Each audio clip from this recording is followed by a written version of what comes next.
Hey, it's Michelle. I am at what is easily my favorite place in all of Denver, which is Denver Botanic Gardens.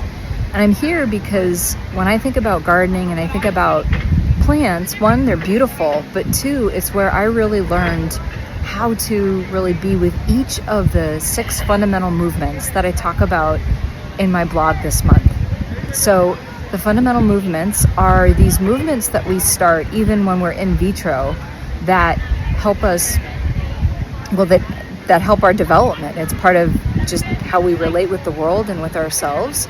So there's, of course, yield, where we yield into our mom or dad or caretaker. And then there's push, where we start to push, as any child will, to get to stand up. And that push helps us create independence and boundaries. And then we reach for goals. We reach for, when we're kiddos, we reach for toys. We reach for people. And then we grasp and we pull. So we pull that thing that we're reaching for towards us to get to know it, to get to know our world, and to have it become part of us. And we pull it towards us.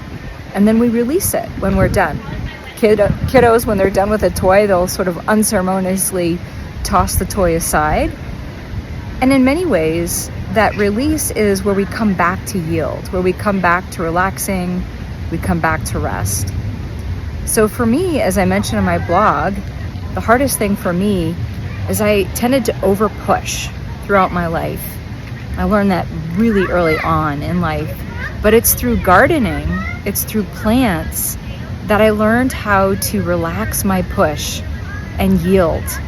I feel like plants really taught me how to practice in a really real world way what yoga had been teaching me, how to relax, how to yield, how to rest. Because when we plant something, we need that seed. If we plant from a seed, we need to let it rest in the earth until it's ready to sprout. We have to relax our anxiety, our excitement, our impatience.